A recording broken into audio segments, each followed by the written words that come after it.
आणि अनेक फोटोज जे आहेत समोर आलेले आहेत हे सगळं पाहून महाराष्ट्र हादरलेला आहे आणि त्यानंतर कुठेतरी सरकारवरती दबाव आलेला आहे आणि त्यानंतर स्वतः मुख्यमंत्र्यांना देवगिरीवरती जावं लागतं आणि त्याच्यानंतर राजीनामा द्या असं सांगावं लागतं. काय वाटतं एवढा उशीर का केला असावा? जसं की सगळ्यांना बघितलेलं आहे की धनंजय मुंडे खूप मोठा नेता आहे. आज मला तो खूप आश्चर्य वाटते की एक मृत व्यक्तीला न्याय देण्यासाठी अनशन करावं लागते, आंदोलन करावं लागते, जागोजागी त्यांची एक लहान मुलगीला फिरावं लागते.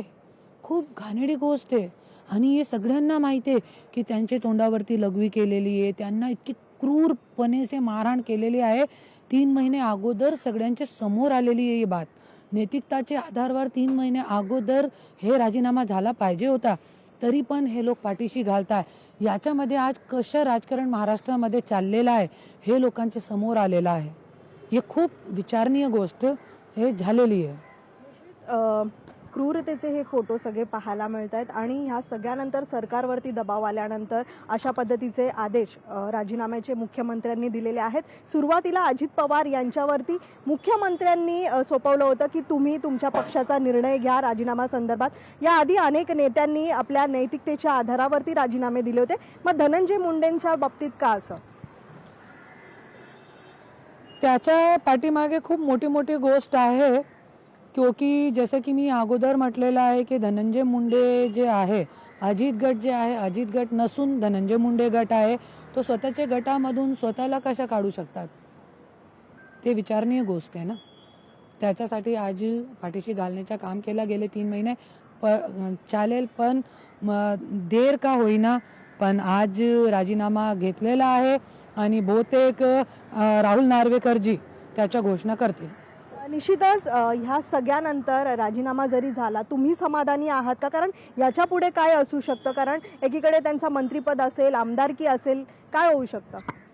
नाही, मी समाधानी नाही आहे. त्याच्यासाठी मी कोर्टामध्ये आमदारकी रद्द करण्यासाठी मी गेलेली आहे. 10 तारखेला औरंगाबाद खंडपीठामध्ये डेट पण आहे, त्यांना नोटीस काढणार आहे खंडपीठ. आणि मी समाधानी नाही आहे. जसे की आपण कल सगळे महाराष्ट्राने ते फोटो बघितलेले आहे. त्याच्यामध्ये खूप क्रूरपणाची हत्या केलेली आहे. त्यांचे मृतदेहावर हसत खेळत व्हिडिओ काढत आहे. त्यांचे संतोष देशमुख भाऊचे तोंडावरती लघवी केलेली आहे. तो मी एकच म्हणते, मी राजीनाम्याकडून मी समाधानी नाही आहे. याच्या पुढे माझी एकच मागणी आहे की जसे की त्यांनी सांगितलेलं आहे, धनंजय मुंडेंनी वाल्मिकरांनी मागणी केली होती की जे कोणी दोषी असेल त्यांनी फाशीची सजा झाली पाहिजे, तर त्यांची मागणी पूर्ण करा. आणि आमची जे मागणी आहे, आमची मागणी आहे की जे लोकांनी संतोष देशमुख भाऊच्या तोंडावर लघवी केलेली आहे त्यांना लोकांच्या समोर आणायचं आहे आणि त्यांच्या तोंडावर तुम्ही लघवी करा. निश्चितच ह्या सगळ्यानंतर काय वाटतं, कुठेतरी सरकार या सगळ्या दबावानंतर जे आरोप होत होते त्यानंतर पुरावे समोर आले, चार्जशीटचे फोटो समोर आले, त्यानंतर आता कुठेतरी सरकारवर दबाव आहे आणि त्यानंतर हा निर्णय घेतला जातोय. मात्र पुढे काही महिन्यांनंतर पुन्हा एकदा धनंजय मुंडे हे राष्ट्रवादीमध्ये सक्रिय होताना पाहायला मिळतील का? सरकारवर कोणतेही दबाव नाही आले आहे मला असं वाटते. आणि जसं की खूप निष्पक्षपणे देवेंद्र भाऊनी आणि SITनी CBIनी खूप निष्पक्षपणे चौकशी केलेली आहे. त्याच्या माध्यमातूनही आपल्याकडे हे सगळे पुरावे आलेले आहे आणि त्याच्या माध्यमातूनही आपल्याकडे हे निष्पक्षपणे जे पूर्ण चौकशी झालेली आहे त्याच्या माध्यमातूनही आज आपल्याला न्याय मिळाला आहे. नाही तर तुम्ही बघा, वाल्मिक कराडचं नाव फक्त खंडणीमध्ये होता. निश्चितच धनंजय मुंडे हे त्यांच्या बंगल्यावरतीच आहेत आणि आता त्यांनी त्यांच्या PAच्या हस्ते हा राजीनामा पाठवलेला आहे असं कळतंय. त्यांचे इतनी काय त्यांच्यामध्ये आहे मला तो असं वाटत नाही. जसं तुम्ही सांगता, मला तो आता माझा फोन बंद आहे, तुमचे सकाळीपासून मी माध्यमांच्या समोर आहे. मला हे एक माध्यमातून मी धनंजय मुंडेला एक मेसेज देते, तुम्ही अगोदर दिला पाहिजे होता, आता तुम्ही स्वतः द्या, लोकांच्या समोर येऊन द्या. तुम्ही खरोखर शेर आहे, पण हे घाणेड्या लोकांनी तुमची छबी धुलमिल केलेली आहे.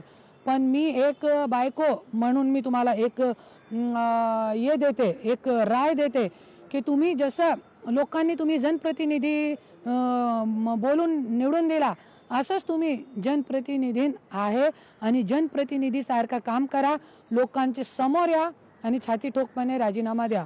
जनता तुम्हाला न्याय देतील पुढे, जसं अजितदादाला दिला, सगळे जे मंत्री आज झाले त्यांना राजीनामा दिला. अरे देशमुख साहेबांसारखे इतके मोठे व्यक्तींना राजीनामा दिला तरी पण जनतानी परत निवडून दिला. तो असाच माझी आज मागणी आहे धनंजय मुंडेकडून की हात जोडून माझी विनंती आहे, PA कडून राजीनामा देऊ नका, तुम्ही स्वतः जा आणि छाती ठोकपणे राजीनामा द्या.